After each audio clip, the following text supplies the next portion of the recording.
Hello students, welcome to Siba Learning Zone.com.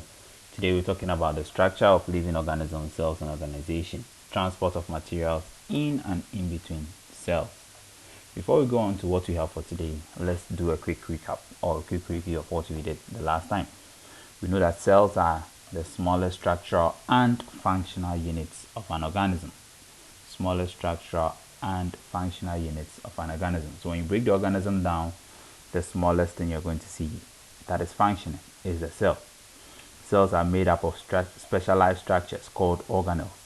Now when we examine the cell under a microscope, we're going to see these structures in the cells that perform the roles of organs in our body. Okay, they look like organs in our body, but for the cells, those structures are called the organelles.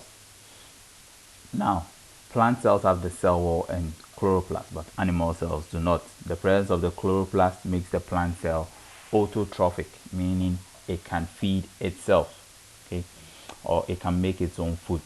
The cell and its organelles can be analyzed with the help of a microscope, just as I stated earlier. There are two types, the light and the electronic. Now, when you examine a specimen under the light microscope, you're going to get a magnification of only times 2000. So that means the image will be enlarged for you to see. But if there's something in the cell that is too small to be seen, this light microscope cannot give you what you're looking for. You need to go for the electronic microscope, which can give you an enlargement of 10 million. Okay, with that said, let's go on to what we have for today. Now, food and other things need to get in and out of cells, like gases, like amino acids, like glucose. After eating, all these will be needed in the cells. Now, there are three main ways in which substances get into cells and out of cells. We have the diffusion, we have osmosis, and then we have active uptake. But our main focus is on diffusion. Okay, our main focus is on diffusion. Now, diffusion is the passive movement of particles from an area of high concentration to an area of low concentration. It's the passive movement. This does not involve any energy. It's a normal movement of particles from an area of high concentration to an area of low concentration. Now, when we look at this diagram here, this sugar cube is dropped into the water. Now, once the sugar cube gets into the water, we see that it is concentrated at the bottom, the place where the sugar cube landed. That is where the molecules are concentrated. With time, the molecules will begin to spread out throughout the water, and then eventually equilibrium or balance will be achieved. So firstly, the sugar cube was dropped. Secondly, it started to spread in 2 and 3, and then in 4 the spread had been complete, so it was evenly distributed. Now we can also think about diffusion as you being in one corner of your room and then you spray a perfume. Okay, when you spray the perfume, with time you'll be able to smell it across the room. Even outside the room, if the scent is so strong, another person can smell this outside the room. Good. Now let's see how diffusion takes place in cells. Now this is where our small intestine is. Now after eating, the food is broken down into the smallest particles. Okay. Now glucose and amino acids.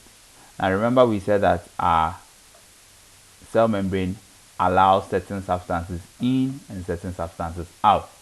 So our cell membrane will not allow carbohydrates, carbs, to enter.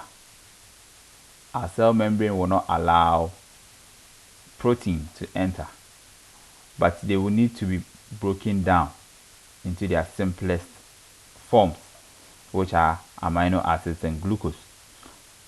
Protein will give us glucose, amino acids, and then glucose will be for the carbohydrates. Now after eating, the food will need to be broken down into the simplest forms, which are the amino acids and then the carbohydrates. Now they become concentrated in our small intestine, and then in our bloodstream there is less concentration. So the passive movement will take place where the food will move from the small intestines into our bloodstream.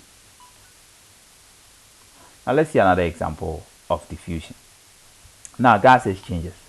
When we breathe in, we take in oxygen. When we breathe out, we take in or we bring out carbon dioxide. Now when the oxygen comes into the lungs, there are specialized structures called the alveoli. These are sac-like structures that make up the lungs. They are called the alveoli. Now with this alveoli, that is where the gas exchange takes place. Now the blood coming lacks oxygen. Now once we breathe in oxygen, that means there's a high concentration of oxygen in the lungs, and then the blood coming in has less oxygen. So clearly the concentration of oxygen in the lungs is higher, and therefore the oxygen will move into the blood. Now inside the lungs, once we breathe in, the lungs is filled with oxygen, or the lung is filled with oxygen. The blood coming in is rich in carbon dioxide. So clearly there is more carbon dioxide in the blood than in the lungs. So diffusion will also take place, and then carbon dioxide will diffuse out. Once the carbon dioxide diffuses out into the lungs, the air we breathe out is now filled with carbon dioxide. I hope you get it. If you didn't get it, pause the video, move back, and then listen to that explanation again. Okay, now let's see another type of transport, and that is called the active uptake. This is the opposite of diffusion. Remember, diffusion is just a normal process where particles will move from a place of high concentration to a place of low concentration. But active uptake is the opposite. This time the particles are going to move from a place of low concentration to a place of high concentration. Okay, the particles are now moving from a place of low concentration to a place of high concentration. It's just like riding a bicycle. When you're riding your bicycle down the hill, it is very, very easy. Okay, but when you decide to ride it up the hill, it is very difficult. So active uptake is a difficult process that requires energy. With a bicycle down the hill, it is very easy. You can decide to paddle or you can decide to leave it. But with a bicycle moving up the hill, it is very, very difficult. So active uptake is the opposite of diffusion, and then the particles are moving from the area of low concentration to an area of high concentration, and this requires energy. An example is the movement of nutrients from the gut to blood. That is diffusion. But when we are doing the opposite, when we've not eaten, the blood will then transfer nutrients into the gut, okay, to help us or to keep us from starving. So that is active uptake. Now going to the next one. This is another type of diffusion, but this time around we are talking about only water molecules. So we say it is a special type of diffusion, and this is what we call the osmosis. Okay, the osmosis is a special type of diffusion. This involves the movement of water molecules from an area of high concentration to an area of low concentration through a partially permeable membrane. So osmosis is just like diffusion, but the main difference is that we are talking about water molecules, and then they are moving across a partially permeable membrane. Now let's see this image here. Water is rich or is concentrated on this side. Here there is less water, and then there is sucrose here. Okay, so the concentration of sucrose is higher, meaning that there's both water and then sugar. Okay, now this partially permeable membrane will not allow the sucrose to move in this direction. Okay, the sucrose is not being allowed to move in this direction. If had the sucrose been allowed to move in this direction, then diffusion would have taken place.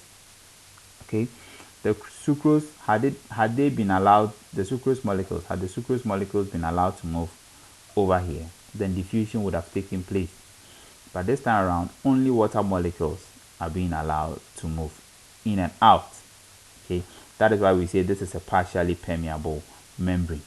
It only allows certain substances through and then prevents others from coming through.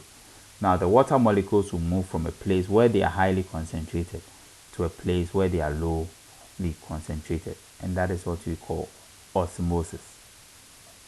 Okay, so we talked about three things. We talked about diffusion, which is the movement of molecules from a high concentrated area to a low concentrated area. And now this time around we are talking about water molecules moving from a high concentrated area to a low concentrated area, and that is osmosis. And then active uptake is just the opposite of diffusion. Now let's see the summary. Particles move in and out of cells by three main processes. We have diffusion, we have osmosis, and then we have active uptake. Now, diffusion is the movement of particles from an area of high concentration to an area of low concentration. Active uptake is the opposite of diffusion, so that means it is moving from a low concentration to a high concentration. And then osmosis involves the movement of water molecules across a partially permeable membrane. Okay, now the water will move from an area where they are in high concentration to an area where there is low concentration of water. That brings us to the end of this class. Please study hard. Bye.